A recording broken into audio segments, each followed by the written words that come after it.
ಭಾರತದ ಸ್ಕಾಟ್ಲೆಂಡ್ ಅಥವಾ ಇಂಡಿಯಾದ ಸ್ಕಾಟ್ಲೆಂಡ್ ಕಾವೇರಿಯ ತವರೂರು, ರಾಜ್ಯದ ಎರಡನೇ ಕಾಫಿ ಉತ್ಪನ್ನ ನಾಡು, ಕೊಡವರ ಶ್ರೇಷ್ಠ ಭೂಮಿ, ಮಸಾಲೆಯ ಜನನ ನಾಡು ಎಂದು ಹೇಳಲ್ಪಡುವ ನಮ್ಮ ಕರ್ನಾಟಕದ ಮೈಸೂರು ಭಾಗದ ಪಶ್ಚಿಮ ಘಟ್ಟಗಳ ಪ್ರದೇಶದಲ್ಲಿ ಹಸಿರು ವನರಾಶಿಯಿಂದ ತೊರೆಜರಿ ನದಿಗಳಿಂದ ಕೂಡಿದ ನಮ್ಮ ಈ ಕೊಡಗನ್ನು ನೋಡಲು ಬೆಂಗಳೂರಿನಿಂದ 274 ಕಿಲೋಮೀಟರ್ನ ಒಂದು ಪಯಣವನ್ನು 5 ಗಂಟೆಗಳಲ್ಲಿ ಮುಗಿಸಿ ಮೊತ್ತವಾಗಿ 4 ದಿನಗಳಲ್ಲಿ 18 ಶ್ರೇಷ್ಠ ಪ್ರಸಿದ್ಧ ಪ್ರೇಕ್ಷಣೀಯ ಸ್ಥಳಗಳಿಗೆ ಭೇಟಿ ನೀಡಿ ಶೋಧಿಸಿದ ನಮ್ಮ ಅನುಭವ ನಿಜಕ್ಕೂ ಲೈಫ್ ಟೈಮ್ ಎಕ್ಸ್ಪೀರಿಯನ್ಸ್ ಕಣ್ರಿ.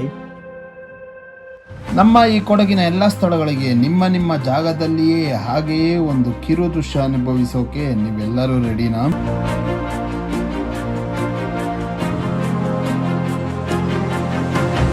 ವಿಡಿಯೋನ ಕೊನೆವರೆಗೆ ಪೂರ್ತಿಯಾಗಿ ನೋಡಿ. ಹೇ ಗಾಯ್ಸ್, ನಾನು ನಿಮ್ಮ Agastya. Welcome back to Agastya vlogs. ಬನ್ನಿ ವಿಡಿಯೋ ಒಳಗಡೆ ಹೋಗೋಣ.